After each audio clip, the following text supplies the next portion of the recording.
Good afternoon. My name is Keisha Williams, and I serve on the planning committee for the briefing. I am excited to introduce the next panel, Blockchain Women on Campus. I'm a recent college grad, and I currently work at Eastern Kentucky University. My interest in blockchain and cryptocurrency prompted me to reach out to Cleve Mesidor about volunteering to help with this forum. I continue to be impressed with the caliber of female leaders in the crypto marketplace. The next panel will focus on the pipeline, the next generation of blockchain innovators, and how college women are mobilizing and leading a crypto movement on campuses all over the country. Thank you. Good afternoon. We know it's Women's History Month, and we're talking about women of color in blockchain. So we could not have this conversation without talking about the next generation of female innovators in blockchain. They are the next generation of micro enterprises that will really fuel America's economy. So today we are talking to three dynamic female leaders from awesome universities who have done or are doing great things leveraging blockchain technology. We have Jayde Duncan with us. She is from Morgan State University, a wonderful HBCU that's leading the way in terms of blockchain. We also have Gabrielle Hibbert. She's actually at Brandeis University, but she is actually working on William and Mary's blockchain program. And Carolina Ramos is from FIU. She's a recent grad, and she did some incredible things on campus on blockchain, recently. So, ladies, welcome. Hi. Hi. Well, I'm thrilled to have you. I know our audience is wondering. You all are so young, either on campus, in college, or recent grads. How did you get into this space? So let's start with that. Tell us your story, right? What led you to crypto? And we'll start with Jayde. Again, I just want to thank everybody for having me. But I started in blockchain. Just want to get more interested in money and learn about investing, especially since I went to Morgan State now, graduated, and trying to figure out what are some ways I could be able to start making money. So blockchain is something I just fumbled into. And, I started off with Bitcoin as like everybody else. And then I fumbled into different cryptocurrency coins. And I've been here ever since for 4 years, standing strong now. Awesome. And tell us a bit about, on campus. So I did it from Morgan State University for business administration. However, when I was on campus, I did not have the opportunity to have the blockchain fintech center. But now at Morgan State, they have a lot of different workshops, a lot of different panelists and things like that. And it's really exciting. Morgan is really taking the lead on blockchain, and I have been involved ever since I've heard about the partnerships that Morgan State has had, and ever since then, we're really running and taking partnerships, and blockchain is now all over the place at Morgan State University. I can't unsee it now. I'm a Howard grad, and I'm jealous about what you guys are doing at Morgan State. Gabrielle, tell us what you're doing. Oh, thank you so much, Jayde. So Gabrielle, tell us about what you're doing. I know, things are not as, things are a bit different for you than Jayde's story. So tell us your story and how you're shuttling between two universities and how you got into this space.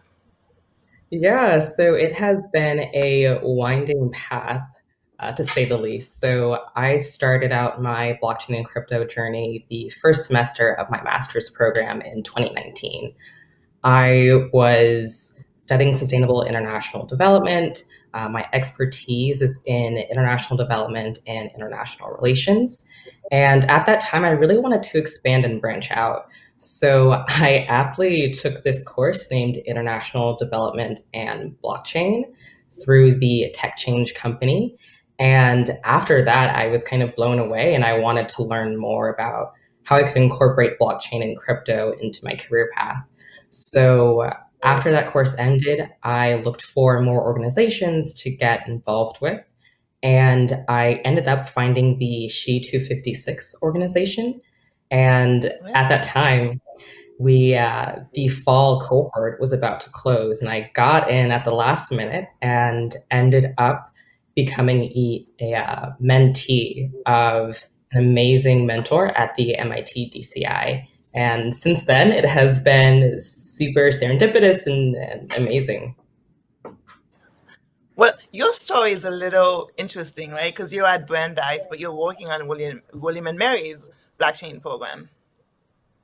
Yes. So after taking the course, I knew that I wanted to incorporate blockchain into my capstone. And unfortunately, there was really no apparatus or infrastructure for me to do the blockchain research at Brandeis. So I decided to look back at my alma mater, which is the College of William and Mary, and I connected with an amazing alum. Our research interests aligned, and since then we have been co-authoring papers and working on our research together at the blockchain lab. So yeah, it was really nice.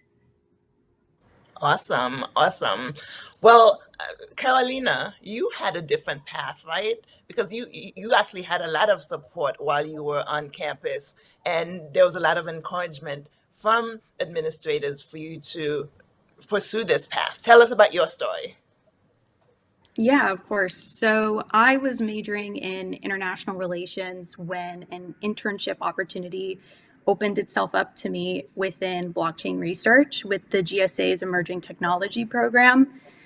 And I had never heard of blockchain before. I was not interested in emerging technologies. I was so focused on foreign policy.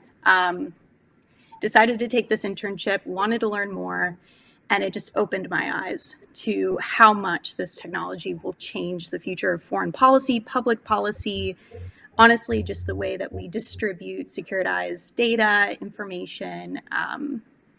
You have to get behind it once you know about it. I then was able to pursue a blockchain research project with my policy institute at FIU. When they had heard about my internship with the GSA, they were incredibly supportive. They wanted me to continue research. They wanted to know what they could do to prepare students to learn about this kind of technology and also prepare them for future job markets once they graduate. And my university has kind of just stormed ahead. Even since I've graduated, they've been incorporating classes, they've been doing events, they've been doing executive education classes for professionals. I mean, I'm really proud of how fast they were able to adapt to this technology when it first surfaced. Well, that's actually an interesting experience. And obviously in our audience are likely college students, high school students, or even parents who want to get their children involved, or young people who want to get involved. So it's interesting that the three of you have had different paths in connection with your universities. I want to get to some of the accomplishments that you have, or some of the activities you're working on. But since we're talking about the different experiences that you've had, it's really, what strikes me is how can universities better support students on campus, right? Because Jayde, even though Morgan State's program is excellent, it wasn't in place when you started. You actually had to lean back as an alum to actually help, and now you're part of what they've built. And Carolina, your university heard about your internship, and I know I've spoken to the folks at FIU. They're really interested in building this space and getting alumni involved. And for you, Gabrielle, you actually had to lean back to your alma mater.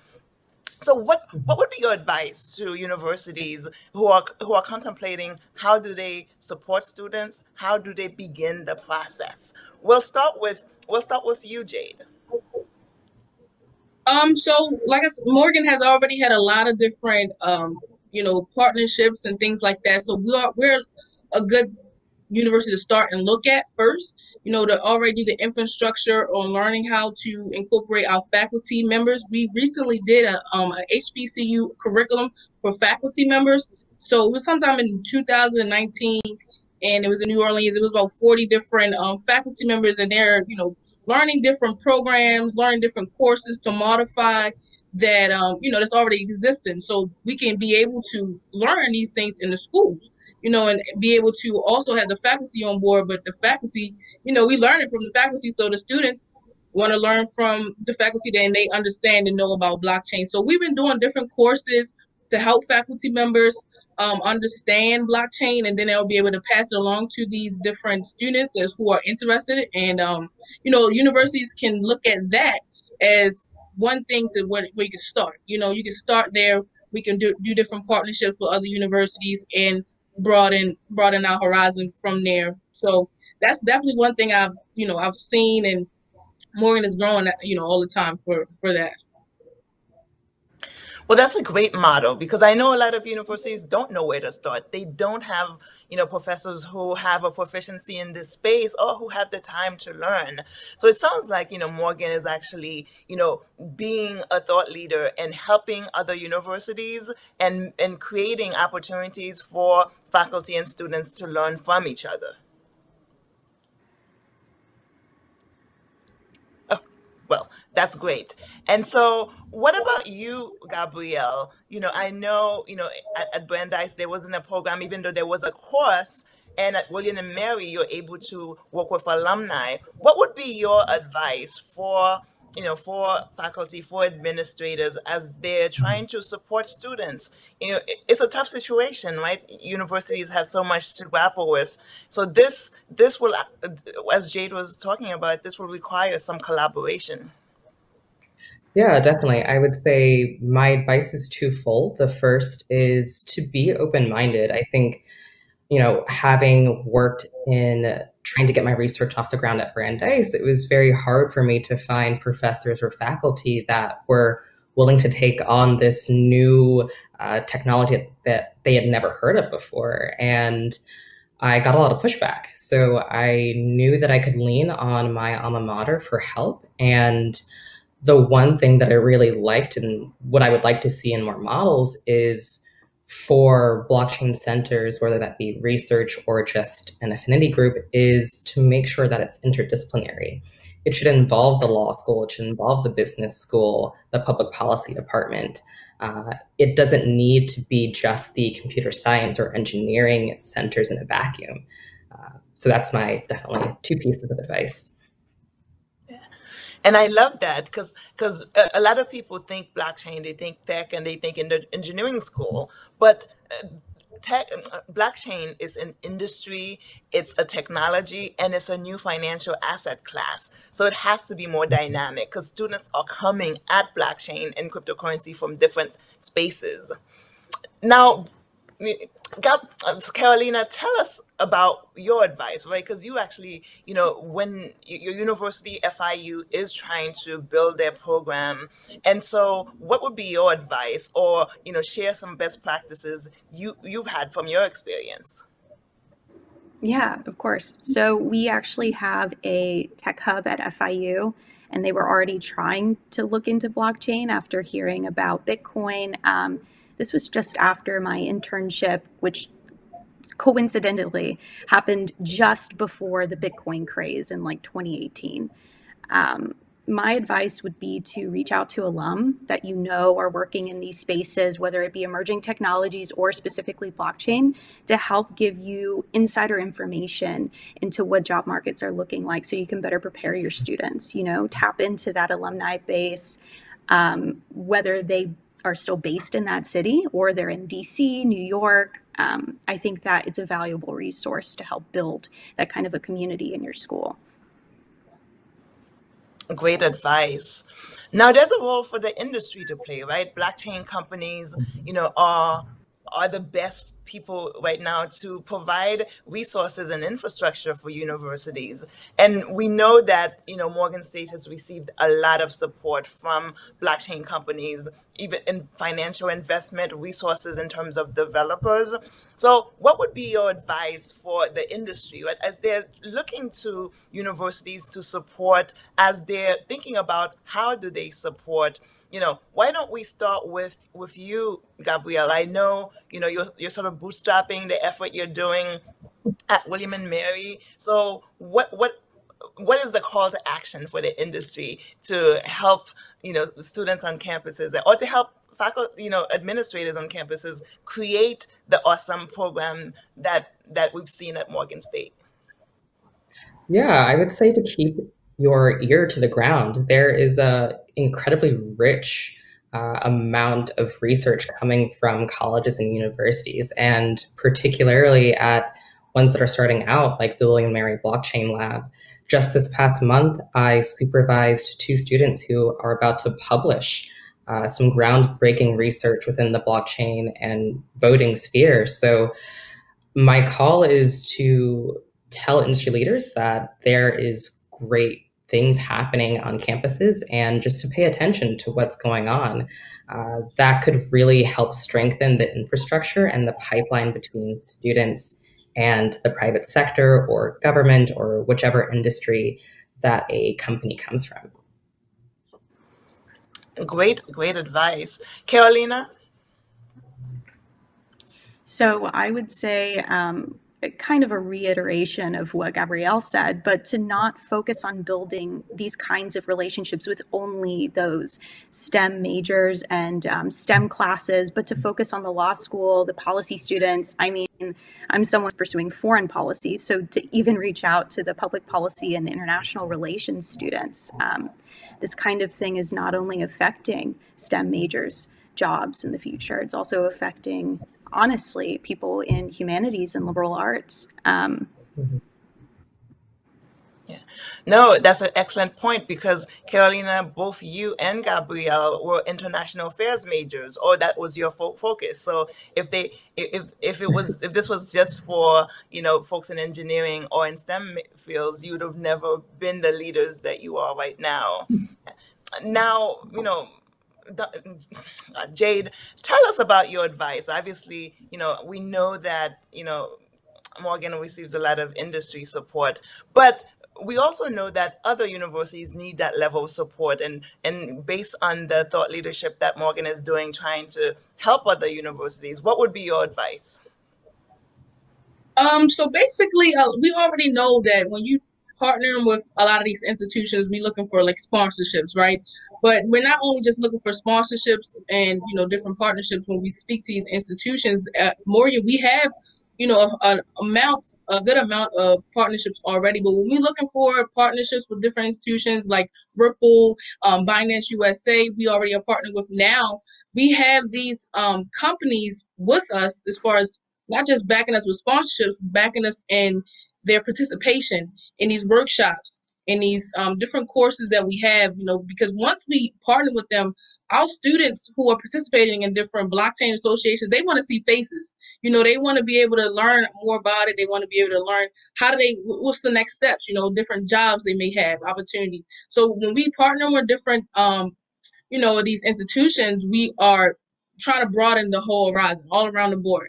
We have panelists that come in. We try to get different things and get the partners active in our all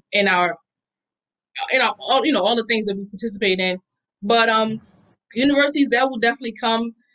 We already partner with a lot of other HBCUs around, and once they see one particular partnership with Ripple or Binance USA, all these other universities want to join. And we have one particular event that's coming up soon is the HBCU Battle for Krypto. So we're allowing funds going to the students' Binance USA wallet, and they'll try and learn how to transfer, invest, different things. So we're having like a panelist for the students as well. So different things throughout the workshops, and just to keep everybody involved, and having institutions and universities all collaborate together is really big. Yeah. No, excellent point. They need to be present. They need to show up. Students want to see industry leaders, the developers, the entrepreneurs, and it sounds like that's what these industry partners have been doing at Morgan State. And that's absolutely right, because again, the space is only so new, only about 12 years old. So universities need industry to help. Now let's turn to you, Gabrielle. Let's talk about some of your accomplishments. You interned with Sheet 256. Tell us more. Yeah, so I would say my biggest accomplishment so far has been to build up the Ling and Mary blockchain lab with the lead PI, Troy Wee. And outside of that, I can drop some links in the chat based on the co-authored papers that I have done and my hopefully to be published soon master's capstone in April. So I come from a very research heavy background, so I am excited to bring those to the forefront. And yeah. Well, research is definitely needed because the space is so new and we're still trying to figure out what's driving some of the trends. So it's great to see you're leaning back in terms of that space. So Carolina, I know, you're a recent grad, you're working at CSIS and your focus is not blockchain per se, but it's still part of your ethos, right? How you are actually leveraging, emerging technologies. Yeah, so I am specifically focused on a project researching emerging technologies.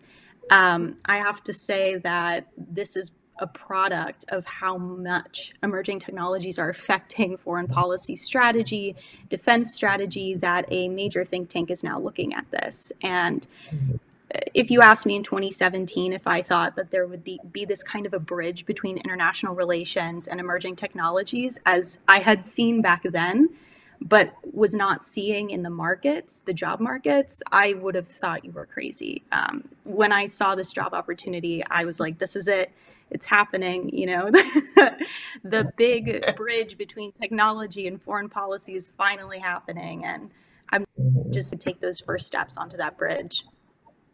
Wow. How awesome is it to be able to align your, interest in foreign affairs and emerging technologies? It's definitely an interesting time in the world. Jayde, I know you have, a weekly podcast that you do and some other activities. Tell us more.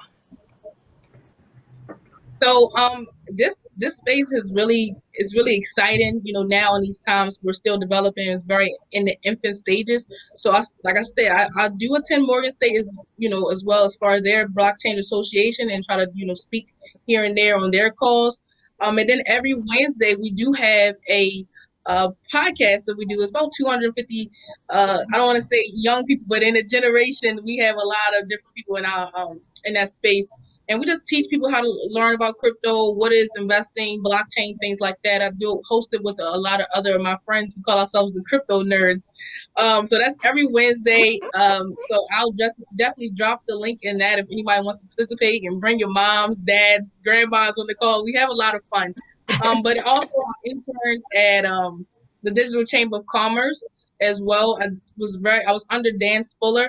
He's been my mentor ever since, and it's been very exciting. I've been able to speak at different events and met Brian Garlandhouse. That's something very exciting. Meeting just different people in the industry is very exciting, and just being on a call with you ladies is already, it's a lot that's in this space, and it's more to come, and I'm really excited about it and been happy.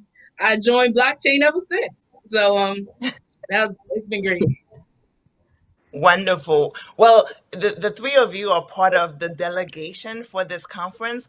We have a delegation of 60 plus crypto leaders and, female industry leaders who are really paving the way. And clearly the three of you are part of that next generation. I'm very impressed by the efforts that you are leading. As we close, do you have any final remarks? Gabrielle, we'll start with you. Yeah, I think just take the chance. Jump into crypto and blockchain if you have an interest in it. That's what I did, and I did not expect it to take off the way that it has. And even if you haven't coded before, try that as well. There are so many new avenues that people can explore. So definitely do that. Just to piggyback off of Gabriella, I definitely say just jump for it. Just jump in. There's different things out there, and you don't have to just do blockchain. You can learn how to trade. You can learn how to code. You can learn. It's so many different avenues. You can be in the business space. You can be in engineering. And a lot of people. It's still young. Still young. It's a new asset class. It's very exciting. You meet a lot of different people. So just jump into the space, and I'm excited. I know you guys will be excited as well if you jump into it. I'm excited. Carolina, any parting thoughts?